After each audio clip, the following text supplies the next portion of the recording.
Bonjour tout le monde. Aujourd'hui, on va voir la multiplication d'un monstre des forêts. Alors rien qu'à voir ces écailles, vous pouvez tout de suite deviner quel arbre c'est. Premier indice, ça monte à 120 mètres. C'est un géant des forêts et il est dans un parc en Californie. Je vous dis tout de suite, c'est le séquoia géant. Alors, on va multiplier un séquoia géant. Alors, je vais vous expliquer comment je m'y prends, parce qu'on peut bouturer du séquoia géant, on peut aussi faire du semis. Alors, j'avais une graine de séquoia géant, mais je ne l'ai pas reprise, parce que faut que j'aille faire ci, faut que j'aille faire ça, et en plus, c'est très très long à pousser. Donc, je ferai ça plus tard, pour la graine, pour l'instant. Donc, alors ça c'est juste un échantillon que j'ai pris pour pouvoir mettre dans un herbier. Je vais faire un herbier de... J'ai envie de faire un herbier pour moi au niveau des conifères. Et donc, euh, et donc voilà. Enfin, c'est pas vraiment pour moi en fait, c'est plus pour mon cahier de reconnaissance des végétaux en fait, qui a un rapport avec le lycée. Comme ça, je mets ça dedans et voilà. Ça, pour reconnaître le séquoia géant, en gros, vous pouvez voir que. Alors, je sais pas si on va le voir là.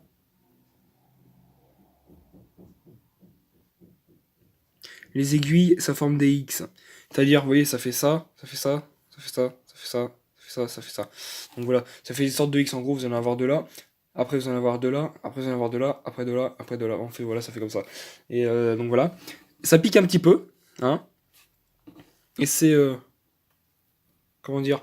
C'est-à-dire que quand c'est sur la branche, ça fait à peu près ce port-là. Vous voyez, si la branche elle est comme ça peut préfère comme ça peut des fois même être comme ça. Donc ça peut être dans n'importe quel sens. Ça peut être dans n'importe quel sens, hein. Par contre, ça ne peut pas monter, hein. C'est le séquoia, c'est par pleureur. En général, c'est par pleureur. Et donc, pour reproduire un séquoia, ce que j'ai fait, bon, c'est déjà j'ai pris une bouteille de bière. Et ce que j'ai fait, donc, c'est que j'ai raccourci à peu près ça. Vous voyez, j'ai pris un bois outé. Donc, ce que j'appelle un bois outé, c'est qu'il a déjà passé les 1 an, qui donc sera plein de sève et donc permettra la favorisation de l'apparence de racines. Et j'ai réduit bien sûr les feuilles parce qu'il y avait une grosse touffe comme ça, vous voyez, plein comme ça et tout qui.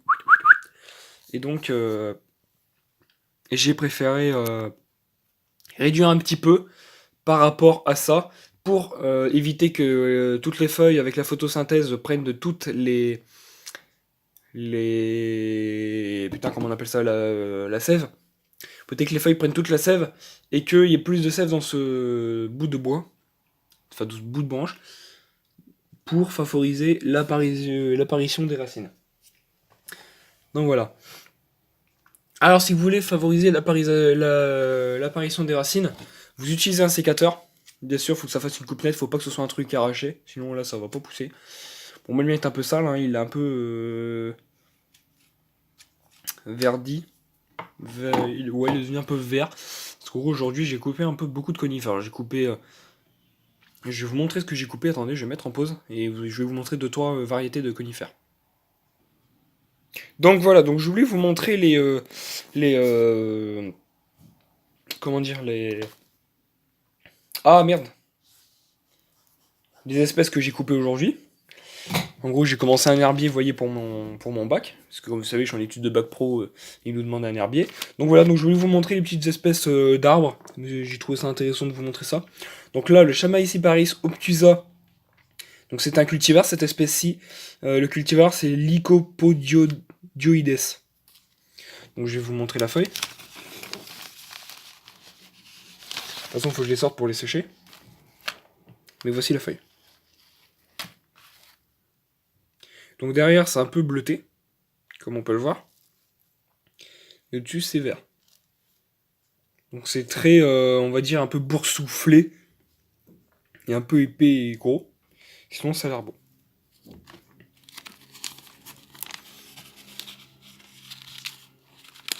Attendez, je le remets dedans. De toute façon, je vais faire sécher un par un.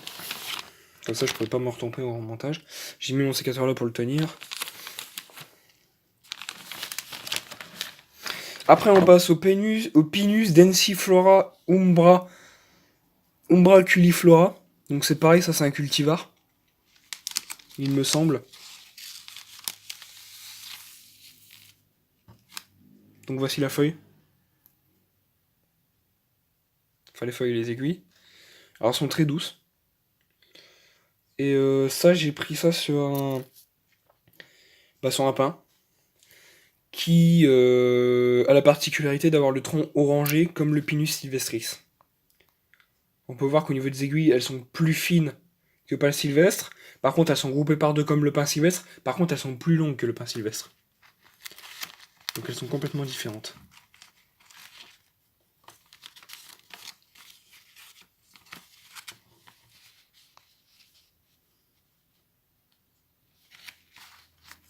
Attendez, si j'arrive à le remettre dedans. Attendez, on reprend après.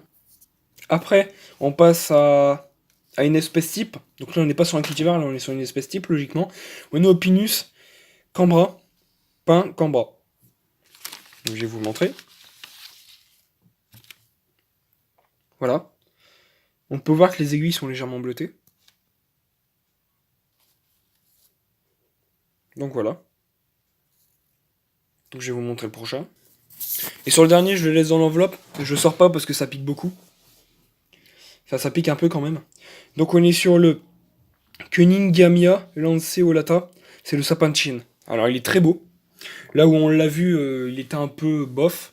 Mais sinon, j'ai regardé 2-3 photos qu'un copain avait été dans le truc de la Garde au Loup, Vallée au Loup, je sais plus quoi, à Versailles, d'un arboretum, où il y avait justement un sapin de Chine.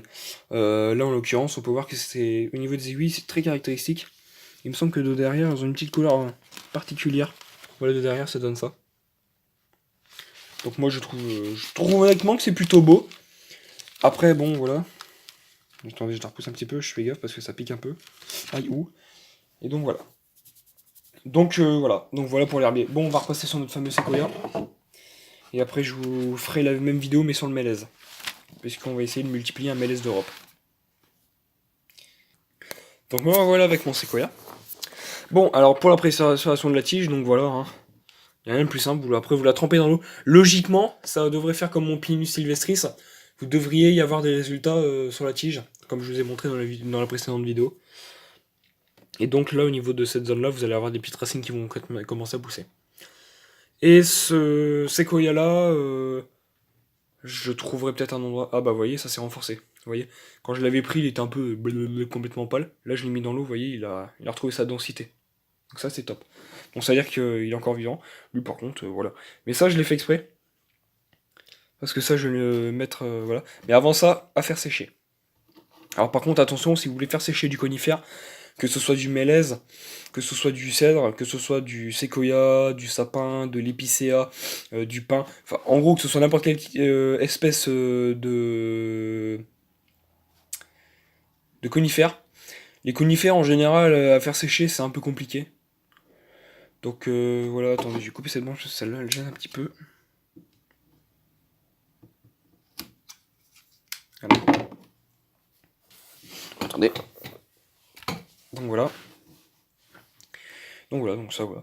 Et pour les intéressés, alors ça c'est le cône. Alors il est énorme je trouve. Il me semble que c'est la pomme de pin, mais la pomme du pin blanc.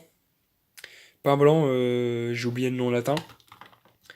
Et ça, je sais plus de quel pain ça vient. Je pourrais pas vous dire, parce que je l'ai trouvé par terre sous un pain, mais il n'y avait pas l'étiquetage dessus, donc je ne pourrais pas vous dire de quelle espèce de pain ça vient. Mais ça, à mon avis, ça vient du pain blanc. Je l'ai récupéré en dessous du pain blanc, logiquement ça vient en dessous du pain blanc. Et là, j'ai écrasé une putain de bestiole, parce que ça me fout des bestioles partout, cette merde. Putain, il y en a partout. Bon, c'est pas grave. Regardez ça après.